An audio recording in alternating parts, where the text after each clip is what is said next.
Hi all അസ്സലാമു അലൈക്കും. പുതിയൊരു വ്ളോഗിലേക്ക് എല്ലാവർക്കും സ്വാഗതം. അപ്പോൾ ഇന്ന് ഇഫ്താർ 2 വ്ളോഗായിട്ട് ഞാൻ എത്തിയിട്ടുണ്ട്. അപ്പോൾ എന്തൊക്കെയുണ്ട് എല്ലാവരും വിശേഷം? ഇന്നലെ എല്ലാവരും നോമ്പൊക്കെ അടിപൊളി ഉഷാറായിട്ട് എടുത്തു എന്ന് വിചാരിക്കുന്നു. ഞങ്ങളും അതുപോലെ തന്നെ.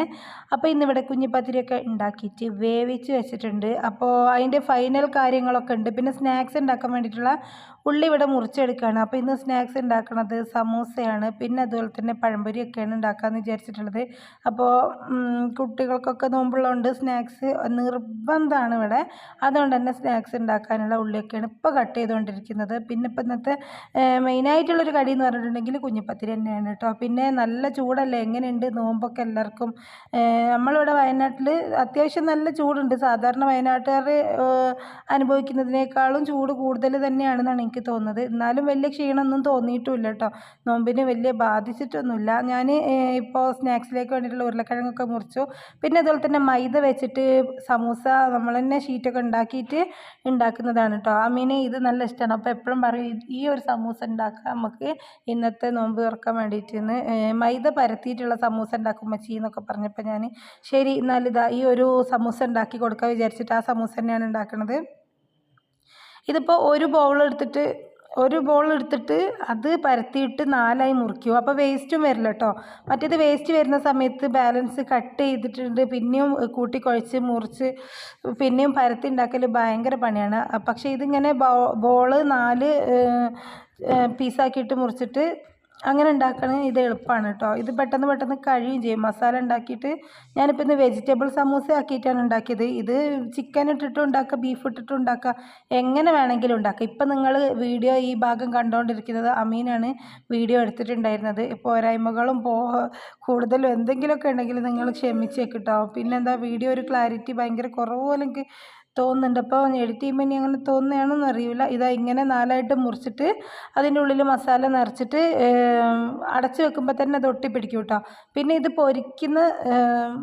നമുക്ക് എന്താണ് ചൂടോടെ പൊരിച്ചെടുക്കുകയും ചെയ്യാം. ബാങ്ക് കൊടുക്കുന്നതിൻ്റെ 10 മിനിറ്റ് മുമ്പായിട്ട് മാത്രമേ ഞാനിത് പൊരിക്കാൻ എടുക്കുള്ളൂ. ഒക്കെ ഇതാക്കി വെച്ചിട്ട് എല്ലാം സെറ്റാക്കി വെക്കും. അതുപോലെ തന്നെ പഴംപൊരിക്കുള്ള ആ ഒരു മാവ് ഞാൻ കലക്കി സെറ്റാക്കി വെച്ചിട്ടുമുണ്ട്. പഴംപൊരിയും വേഗം ആവുന്ന കടിയാണല്ലോ. ഞാൻ പിന്നെ പുറത്ത് ഗ്യാസിൽ മറ്റേ ഹൈ പ്രഷർ ഗ്യാസ് ആണ് ഓണാക്കി വെച്ചിട്ടുള്ളത്. അതാവുമ്പോൾ എന്താ പറയുക, 1 മണിക്കൂറിൻ്റെ ഉള്ളിൽ എല്ലാ ഫുഡും ഉണ്ടാക്കാം. അതാണ് അതിൻ്റെ ഒരു പ്രത്യേകത. പെട്ടെന്നാവും.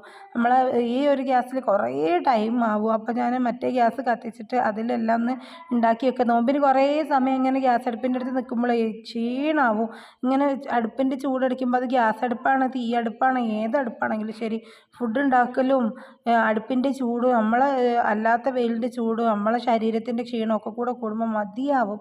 അപ്പം ഞാൻ വിചാരിച്ചു ആ അടുപ്പിൽ വേഗം എല്ലാം ചെയ്തെടുക്കാം. ഞാൻ പരത്തി കണ്ടപ്പോൾ ആ സോനുവിനും അതൊന്ന് പരത്തണം. പിന്നെ അതൊന്ന് വാങ്ങിയിട്ട് ഓനും കൂടെ അതാ പരത്തി ഇതാക്കുന്നുണ്ട് കേട്ടോ. എന്തൊക്കെയാണെങ്കിലും അതൊക്കെ പിടിച്ച് വലിച്ച് ഞാൻ വാങ്ങി ഞാൻ തന്നെ പിന്നെ പരത്തി ബാക്കിയും കൂടെ മുറിച്ചിട്ടൊന്ന് ഉണ്ടാക്കി വെക്കുക. എനിക്ക് ഇതൊക്കെ എളുപ്പമുള്ളൊരു പണിയാണ് കേട്ടോ. കാരണം ഞാൻ ഇതൊക്കെ എപ്പോഴും നോമ്പിന് എല്ലാ പ്രാവശ്യവും ഇതൊക്കെ സെയിൽ ചെയ്യുന്നതും കൂടിയല്ലേ. ഒരുപാട് എത്രങ്ങാനും ഓർഡർ ഉണ്ടാവലുണ്ട് എന്നറിയാം. ഇതൊക്കെ ഇപ്രാവശ്യം ഒരു ഓർഡർ ഞാൻ സ്വീകരിച്ചിട്ടില്ല. ഞാൻ വിചാരിച്ചു വേണ്ട, ഇപ്രാവശ്യം എനിക്ക് വയ്യ, ഞാൻ ഒരു എണ്ണക്കടിക്ക് ഓർഡർ എടുക്കുന്നില്ല എന്നൊക്കെ വിചാരിച്ചിട്ടാണ് ഇപ്രാവശ്യം ഒരു എണ്ണക്കടിയും ഞാൻ ഓർഡർ എടുത്തിട്ടില്ല, കൊടുത്തിട്ടില്ല. അപ്പോൾ സാധാരണ നമ്മൾ എപ്പോഴും കൊടുക്കുന്നതുകൊണ്ട് തന്നെ സ്ഥിരം ഇങ്ങനെ ചോദിക്കുന്നവർ കടി പിന്നെ തരുമോ, എന്ന് അതുണ്ടാക്കുമോ, അല്ലെങ്കിൽ നോമ്പ് ഇത്രാമത്തെ ദിവസം നോമ്പ് തുറണ്ട് കടി വേണേ, ഹോട്ടലുകാരാണെങ്കിലും കൂൾ ബാറുകാരാണെങ്കിലും ഒക്കെ പറയുന്നുണ്ട് കേട്ടോ കടി വേണം. ഞാനൊന്നിനും ഉണ്ടാക്കാൻ ഇപ്രാവശ്യം നിന്നിട്ടില്ല. റിസ്ക് എടുക്കാൻ വയ്യ വിചാരിച്ചിട്ട് ഇവിടെ നോമ്പിന് വേണ്ടി ബാങ്ക് കൊടുക്കാൻ കാത്തിക്കാണ് അവിടെ പേരക്കുട്ടിയും വല്യമ്മയും കൂടി. പിന്നെ സോനു ആണെങ്കിൽ ഫുൾ എല്ലാ ഭാഗത്തും എത്തുന്നുണ്ട്. ഞാൻ പോണ അതിലൂടെയൊക്കെ കറങ്ങി വരുന്നുണ്ട്. അപ്പോൾ ഇവരെന്തൊക്കെയോ പറഞ്ഞുകൊണ്ട് അവിടെ ഇരിക്കുകയാണ് രണ്ടാളും. പിന്നെ ഇപ്പോൾ ഇനി എനിക്ക് ബാക്കി അടുക്കളയിൽ കുറച്ചുകൂടെ കാര്യങ്ങൾ ചെയ്ത് തീർക്കാനുണ്ട്. ഇതിപ്പോൾ എന്താണെന്നറിയോ, കുഞ്ഞിപ്പത്തിരിക്കുള്ള തേങ്ങ അരച്ച് വെച്ചതാണ്. സമൂസ അതാ പൊരിക്കാനാക്കി വെച്ചതുണ്ട്. പിന്നെ അതിൽ ഭൂരി പരത്തി വെച്ചതുണ്ട് കേട്ടോ. ബാക്കി സമൂസേൻ്റെ മാവ് ബാക്കി വേസ്റ്റാക്കി കളയേണ്ട വിചാരിച്ചിട്ട് ഇവിടെ പുറത്ത് ബീഫ് അങ്ങനെ വെന്ത് കൊണ്ടിരിക്കുന്നുണ്ട്. ഇവിടെയാണ് നമ്മൾ ഗ്യാസ് തൽക്കാലം ഫിറ്റാക്കി വെച്ചിട്ടുള്ളത്. പിന്നെ ഇതാ നമ്മളെ വത്തക്ക വാങ്ങിയിട്ട് അതൊന്ന് മുറിച്ചിട്ടുണ്ട് കേട്ടോ. അപ്പോൾ അത് മുറിച്ച് നോക്കിയപ്പോഴാണ് അതിൻ്റെ ഉൾഭാഗം മധുരം അധികം കളറും ഇല്ല, മധുരം ഉണ്ടെന്ന് സത്യത്തിൽ ഇത് ഞാൻ കഴിച്ചു നോക്കിയിട്ടില്ല കേട്ടോ. ഇന്നത്തെ നോമ്പുതറയും കാര്യങ്ങളൊക്കെ കഴിഞ്ഞിട്ടാണ് ഈ വീഡിയോ വോയിസ് ഓവറും കാര്യങ്ങളൊക്കെ കൊടുക്കുന്നത്. എന്താ അറിയില്ല, മധുരം ഉണ്ടോയെന്ന് എന്താ അറിയില്ല. എന്തായാലും കളറില്ല കേട്ടോ. ഞാൻ കഴിച്ചു നോക്കാത്തതുകൊണ്ട് ഞാൻ കഴിച്ച് നോക്കണം, കുറച്ച് കഴിഞ്ഞിട്ട് കഴിക്കാൻ വിചാരിച്ചു. പിന്നെ നാരങ്ങ വെള്ളം കലക്കിയിട്ടുണ്ടായിരുന്നു, ആ വെള്ളം കുറേ അങ്ങോട്ട് കുടിച്ചു കേട്ടോ. അത് കുടിച്ചപ്പോൾ ഒരു ആശ്വാസം.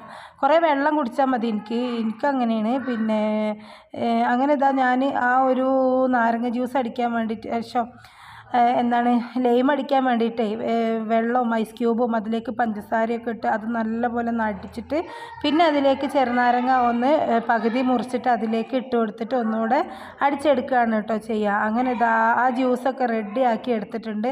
ഇപ്പോഴേക്കും എല്ലാവരും അകത്ത് പോയി ഇരുന്നിട്ടുണ്ട് കേട്ടോ, ബാങ്കും കൊടുത്തപ്പോഴേക്കും. പിന്നെ ഞാൻ അടുക്കളയിൽ നിന്ന് ഒരു ഈത്തപ്പഴം വെച്ച് നോമ്പ് തുറന്ന് ബാക്കി ഓടിപ്പോയി ഇവരെ കൂടെ ഇരുന്ന് നോമ്പ് തുറക്കുകയാണ്. അങ്ങനെ നോമ്പ് തുറന്നൊക്കെ കഴിഞ്ഞ് നിസ്കാരം കഴിഞ്ഞ് കുറച്ച് നേരം അമീന് ഞാനൊക്കെ ഖുർആൻ അത് കണ്ടപ്പോൾ സോനുവിനും എന്നൊക്കെ പറഞ്ഞിട്ട് അവിടെ നിൽക്കുമായിരുന്നു.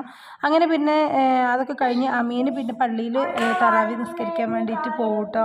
എനിക്കാണെങ്കിൽ ഇനി രാത്രി നമ്മളെ പൊലച്ചക്കൊക്കെ വേണ്ടിയിട്ടുള്ള ചോറ് ഉണ്ടാക്കാനുണ്ട്. അതുപോലെ തന്നെ ഉപ്പേരിയൊക്കെ നമ്മൾ വെച്ചിട്ടുണ്ടായിരുന്നു, കറിയൊക്കെ വെച്ചിട്ടുണ്ടായിരുന്നു. ചോറ് മാത്രം ലാസ്റ്റ് വെക്കാൻ വിചാരിച്ചിട്ട് ചോറ് വെക്കാണ്ട് അമീന് പള്ളിയിലേക്ക് പോകാൻ വേണ്ടിയിട്ട് ഇതാ ഇറങ്ങിയേക്കുക. ഞാനും കൂടെ പള്ളിയിൽ പോകുന്നുണ്ട് പറഞ്ഞിട്ട് സോന് കൂടെ തന്നെ നിൽക്കുന്നുണ്ട്. അപ്പോൾ ഇന്നത്തെ വിശേഷങ്ങൾ ഇത്രയൊക്കെ ഉള്ളൂ. അപ്പോൾ നിങ്ങൾ ആദ്യമായിട്ടാണ് ഈ ചാനൽ കാണുന്നുണ്ടെങ്കിൽ സബ്സ്ക്രൈബ് ചെയ്യാൻ മറക്കണ്ട. Thanks for watching. Bye bye.